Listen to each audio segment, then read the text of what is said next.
রাসূলের বিরুদ্ধে যখন কথা হবে একত্রিত হয়ে যাও উলামায়ে কেরাম যেদিকে দেখবে তোমাকে সেদিকে না দেশে যে উলামায়ে কেরামের কথায় প্রধানমন্ত্রী চলবে উলামায়ে কেরামের কথায় সমাজের নেতা চলবে উলামায়ে কেরামের কথায় সমাজের মুরব্বী চলবে উলামায়ে কেরামের কথায় সমাজের মুরব্বী চলবে মুয়াজ্জিন মসজিদের ইমাম সাহেবের কথায় ওই ইমানদার বান্দারা রাসূলের শানে যখন আঘাত হবে তখন রাসূলের শানে যখন আঘাত হবে রাসূলের শানে আঘাত হওয়ার পর আমরা কি করব রাসূলের শানে আঘাত হওয়ার পর ফাকতুলুহু রাসূলের দুশমন যারা তাদেরকে আমরা মাথা থেকে কল্যাণ করে করব না ওই ইমানদার বান্দারা একত্রিত হয়ে যান এখনো সময় আছে এক কালেমা ওয়া রাহমাতুল্লাহি ওয়া বারাকাতুহু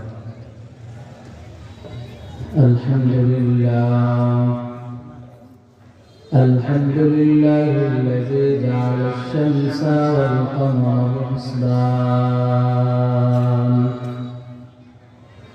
والنجم والشجر يسجدان وفضل زمان على زمان كما فضل مكانا على مكان وإنسانا على إنسان ونشهد أن لا إله إلا الله وحده لا شريك له ونشهد أن سيدنا وسندنا وحبيبنا وحبيب طبيبنا وطبيب قلوبنا ومولانا محمدا عبده ورسوله أرسله بالحق بشيرا ونذيرا وداعيا إلى الله بإذنه وسراجا وقمرا أما بعد فأعوذ بالله من الشيطان الرجيم بسم الله الرحمن الرحيم وما خلقت الجن والإنس إلا ليعبدون آمنت بالله صدق الله مولانا العظيم اللهم صل على سيدنا ونبينا وشفيعنا وحبيبنا وطبيبنا وطبيب قلوبنا ومولانا محمدا عبده ورسوله صلى الله تعالى عليه وعلى آله وصحبه وبارك وسلم الحمد لله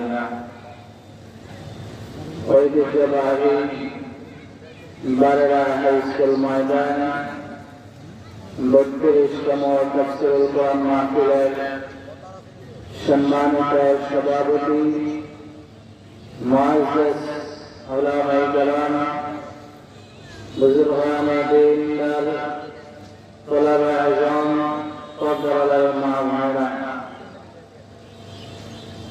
আল্লাহ পাক রব্বুল আলামিনের দরবারে আমরা সকলেই শুকরিয়া আদায় করব যে মহান রব্বুল কারীম আমাদের সকলকে আজকে পবিত্র জান্নাতের বাগানে আমাদের সকলকে উপস্থিত হওয়ার মতো তৌফিক দিয়েছেন তাই রব্বে কাবা দরবারে আমরা সকলে কালিমাতুশ শুকর আদায় করি আলহামদুলিল্লাহ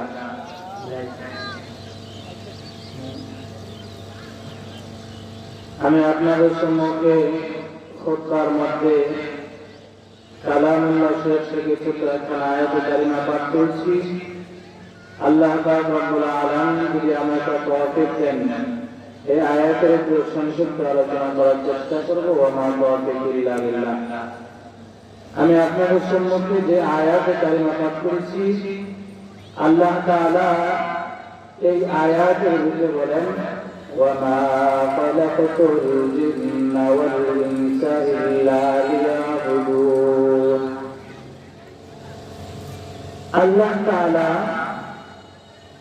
কালামুল্লাহ শরীফে বলেন যে আমি তোমাদেরকে একমাত্র বানিয়েছি আমার ইবাদত বন্দেগী করার জন্য। সূরা বনী ইসরাঈল আল্লাহ পাক রব্বুল আলামিন 23 নম্বর আয়াতে কারিমাতে বলেন ওয়া ক্বাযা রাব্বুকা আল্লা তা'বুদু ইল্লা ইয়্যাহু ওয়া বিল ওয়ালিদাইনি ইহসানা। আল্লাহ রব্বুল আলামিন কালামুল্লাহ সূরাতুল বনী ইসরাঈল 23 নম্বর আয়াতের ভিতরে ঘোষণা দেন, ওই বান্দারা একমাত্র তোমরা আমার ইবাদত বন্দেগী করবা,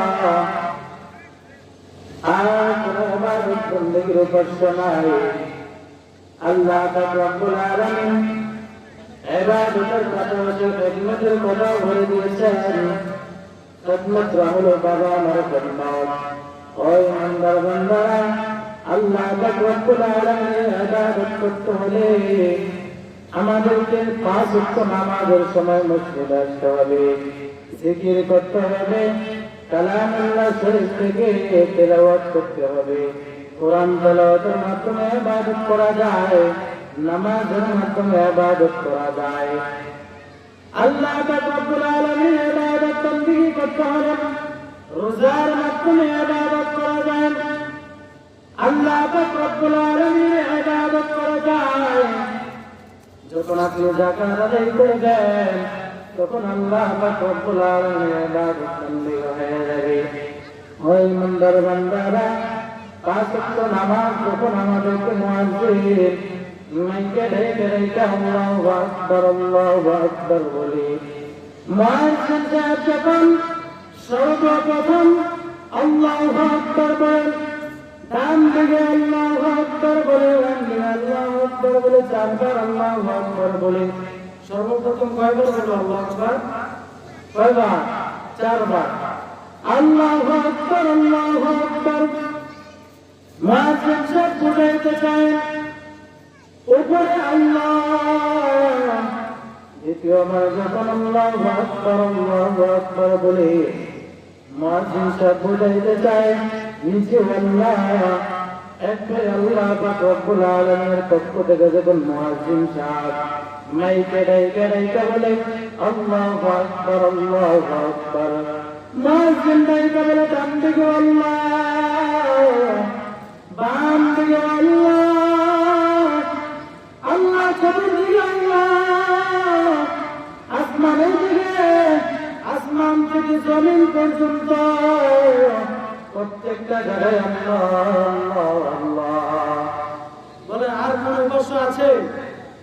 আল্লাহ ছাড়া আর কোন উপাস্য নাই। একমাত্র আল্লাহ তাআলার ইবাদত বন্দেগী করব। আল্লাহ তাআলার ইবাদত বন্দেগী করতে হলে সওয়াব রয়েছে। আল্লাহ তাআলার ইবাদত বন্দেগী করব, ইবাদতের সাথে সাথে খিদমত আল্লাহ পাক রব্বুল আলামিন রেখে দিয়েছেন। খিদমত হলো কাজ। আল্লাহ পাক রব্বুল আলামিন বলেন ওয়া বিল ওয়ালিদাইনি ইহসানা। আল্লাহ পাক রব্বুল আলামিন বলেন বাবা আমার প্রতি ইহসান হয়ে যায়, বাবা আমার খিদমত করো। আল্লাহ পাক রব্বুল আলামিন কালামুল্লাহ শরীফে বলেন বান্দা, যখন নাকি তোমরা গুনাহ করবা, যখন নাকি তোমরা গুনাহ করবা, গুনাহ করতে করতে প্রায় কালের পর্যন্ত তুমি গুনাহ করে ফেলছ। আমার হাতে গুনাহ, আমার পায়ে গুনাহ, আমার জবানে গুনাহ, আমার চক্ষুতে গুনাহ। আল্লাহ পাক রব্বুল আলামিন আমাদেরকে গুনাহ করার পরও স্তর রেখে দিয়েছেন। লা তাকনাতু মির রাহমাতিল্লাহ। আল্লাহ পাক রব্বুল আলামিন বলেন, হে ইমানদার বান্দারা, যখন নাকি তোমরা গুনাহ করবা, গুনাহ করার পরে আল্লাহ পাক রব্বুল আলামিন বলেন, আমার রহমতের দরিয়া থেকে সরে যাইও না, আমার রহমতের দরিয়া থেকে সরে যাইও না। আল্লাহ পাক রব্বুল আলামিন কালামুল্লাহ শরীফে আবার বলেন, ইয়া আইয়ুহাল্লাযীনা আমানু তুবু ইলাল্লাহি তাওবাতান নাসুহা। যখন তুমি তওবা করবা, আল্লাহ পাক রব্বুল আলামিন তোমার তওবার কারণে গুনাহগুলো মাফ করে দিবেন। সংক্ষিপ্ত সময় আরেকটা কথা বলেই শেষ করে দিচ্ছি। সেই কথাটা হলো, আমরা তো আল্লাহ তাআলা আমাদেরকে বানিয়েছেন তার ইবাদত করার জন্য, তার হাবিব জনাব মুহাম্মদুর রাসূলুল্লাহ সাল্লাল্লাহু আলাইহি ওয়াসাল্লামের উম্মত হিসেবে তার সুন্নাতগুলো মেনে চলার জন্য। ও ইমানদার মুসলমান, আল্লাহর গোলাম, এখনো সময় আছে। রব্বুল আলামিন আমাদেরকে বলেছেন একত্রে তার হাবিবের সম্মান রক্ষার জন্য, কোরআনের সম্মান রক্ষার জন্য। ও ইমানদার বান্দারা, মনোযোগ দিয়ে শোনেন। ও যুবক ভাই, একত্রিত হয়ে যাও, এখনো সময় আছে। যেটা নাকি রাসূলের বিরুদ্ধে কথা হবে, রাসূলের বিরুদ্ধে যখন কথা হবে, একত্রিত হয়ে যাও। ওলামায়ে কেরাম যেদিকে দেখবে তোমাকে সেদিকে চিনবে না। দেশ চলবে ওলামায়ে কেরামের কথায়, প্রধানমন্ত্রী চলবে ওলামায়ে কেরামের কথায়, সমাজের নেতা চলবে ওলামায়ে কেরামের কথায়, সমাজের মুরব্বী চলবে ওলামায়ে কেরামের কথায়, সমাজের মুরব্বী চলবে মুয়াজ্জিন মসজিদের ইমাম সাহেবের কথায়। ওই ইমানদার বান্দারা, রাসূলের শানে যখন আঘাত হবে, তখন রাসূলের শানে যখন আঘাত হবে, রাসূলের শানে আঘাত হওয়ার পর আমরা কি করব? রাসূলের শানে আঘাত হওয়ার পর ফাকতুলুহু, রাসূলের দুশমন যারা, তাদেরকে আমরা মাথা থেকে কল্যাণ করব না। ওই ইমানদার বান্দারা, একত্রিত হয়ে যাও, এখনো সময় আছে। এক কালেমা পড়ে ইমানদার মুসলমান, আমরা এক কালেমা পড়ে মুসলমান হয়েছি। দিন এক, কলম এক, রব এক, রাসূল এক, আমার রব এক, রাসূল এক, তার রাসূলের সম্মান